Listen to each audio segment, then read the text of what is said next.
വെച്ചിട്ടുണ്ട്. ഇനി നമുക്ക് കുക്കറിലിട്ടിട്ടൊരു 7 വിസിലോളം അടുപ്പിക്കാം. അപ്പോൾ എന്തൊക്കെ പൊടികളാണ് ഇടുന്നതെന്ന് നോക്കാം. നമുക്ക് 1 ടേബിൾ സ്പൂണോളം മഞ്ഞൾപ്പൊടി ഇട്ടിട്ടുണ്ട്. പിന്നെ ഒരു 2 ടേബിൾ സ്പൂണും മല്ലിപ്പൊടി, പിന്നെ ആവശ്യത്തിന് മുളക് പൊടി ഇട്ടാം. കുറച്ച് മുളക് പൊടി ഇട്ടിട്ടുണ്ട്. പിന്നെ ഇനി ആവശ്യത്തിന് കുറച്ച് ഉപ്പും കൂടിയും ചേർക്കാം.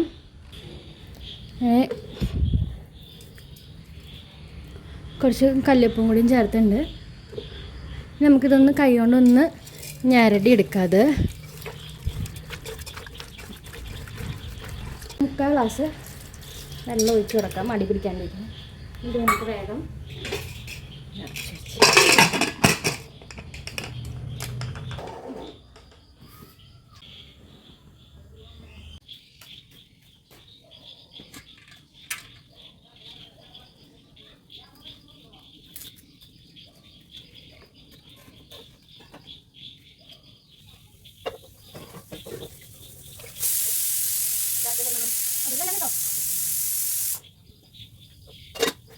അരിയിലേക്ക് ഞാൻ കുറച്ച് മസാലകൾ ചേർത്തിട്ടുണ്ട്. 2 തക്കോലം, കുറച്ച് ഗ്രാമ്പു, പിന്നെ കുറച്ച് ഏലക്കായും കൂടി ചേർത്തിട്ടുണ്ട്. അരിയുടേതായ ഒരു മണമൊന്നും പോകാൻ വേണ്ടിയിട്ടാണ്. സാധാരണ നമ്മൾ ഫ്രൈഡ് റൈസ് ഉണ്ടാക്കുമ്പോൾ അത് ഇടില്ല. എന്നാലും നമ്മൾ ഈ റേഷനറി വെച്ച് ചെയ്യുമ്പോൾ അതൊന്ന് ചെയ്തതാണ്, അതിൻ്റെ അരിയുടെ ഒരു മണമൊന്ന് പോകാനായിട്ട് കേട്ടോ. അത് തിളച്ച് വരുന്നേ ഉള്ളൂ. അപ്പോൾ ഒന്ന് ജസ്റ്റ് അവിടെ ഇരുന്ന് തിളച്ച് നിന്നൊരു 70-75% അരി വെന്ത് കഴിയുമ്പോൾ നമുക്കതിൽ നിന്ന് എടുത്ത് മാറ്റാം കേട്ടോ.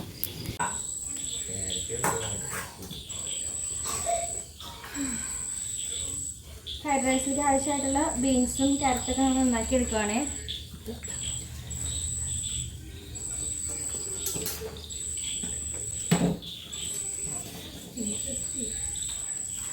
ക്യാരറ്റും ബീൻസാണ് നമുക്കുള്ളത് കേട്ടോ.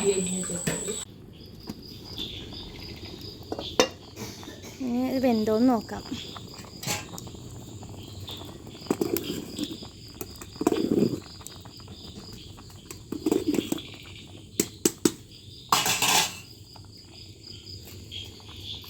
നന്നായിട്ട് പുറത്ത് ഇരുട്ടായിട്ടാണ്.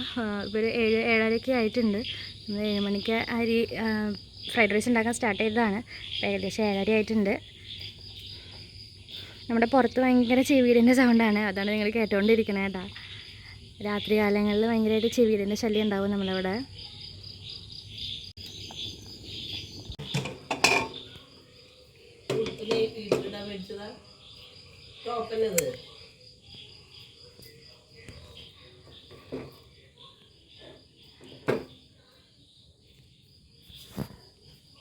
നമ്മൾ ഫ്രൈഡ് റൈസിക്കും ബീഫിക്കുള്ള സാധനങ്ങൾ ഓരോന്നോരോന്ന് അരിഞ്ഞുകൊണ്ടിരിക്കും കേട്ടോ മമ്മി. നമ്മളിപ്പോൾ അതേ സവാളയും കുറച്ച് ഇഞ്ചിയും പച്ചമുളകൊക്കെ നന്നാക്കി വെച്ചിട്ടുണ്ട്. അപ്പോൾ അതേ വെളുത്തുള്ളിയൊക്കെ നന്നാക്കുവാണേ. നല്ല മഴയ്ക്കൊരു കോളുണ്ട്, നല്ല കാറ്റായിട്ടുണ്ട്. ഇപ്പോൾ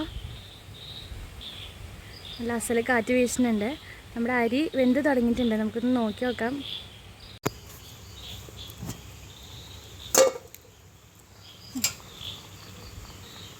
ഇതിപ്പോൾ ഏകദേശം ആയിട്ടുണ്ട്. വേഗം തന്നെ ഞാൻ ഊറ്റി മാറ്റട്ടെ കേട്ടോ.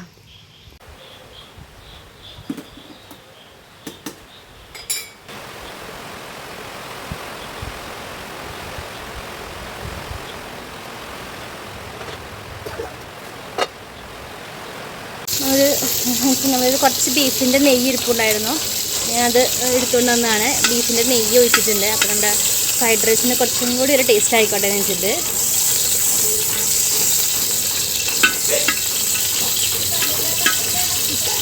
നല്ലൊരു മഴ പെയ്തിട്ട് ഇപ്പോൾ മഴയൊക്കെ ഒന്ന് മാറി. ഇന്ന് ചൂടായി കഴിഞ്ഞപ്പോഴേക്കും നമ്മൾ കുറച്ച് വെളുത്തുള്ളി അരിഞ്ഞ് വെച്ചിട്ടുണ്ടായിരുന്നു, അത് ഇട്ട് കൊടുത്തിട്ടുണ്ട്. അപ്പം അതൊന്ന് കിടന്ന് മൂക്കട്ടെ.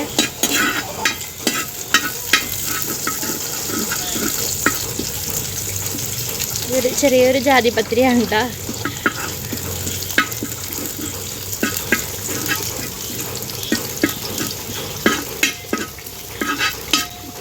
ഇതിലേക്ക് നമ്മൾ അരിഞ്ഞ് വെച്ചിട്ടുണ്ടായ നമ്മുടെ ക്യാരറ്റും ബീൻസും ഇട്ട് കൊടുക്കുക.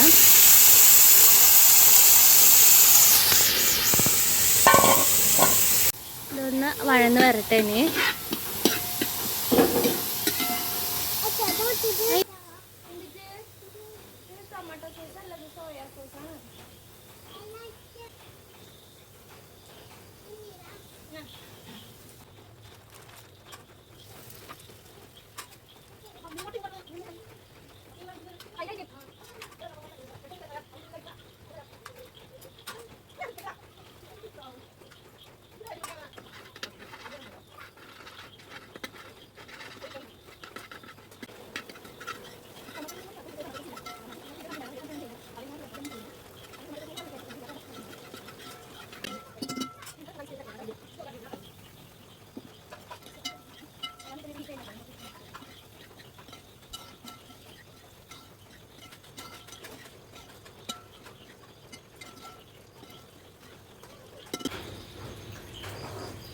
ഫ്രൈഡ് റൈസിൽ സ്പ്രിംഗ് ഓണിയൻ ഇടാം. നമ്മൾ സ്പ്രിംഗ് ഓണിയൻ ഇല്ല, കുറച്ച് മല്ലിയിലുണ്ട്.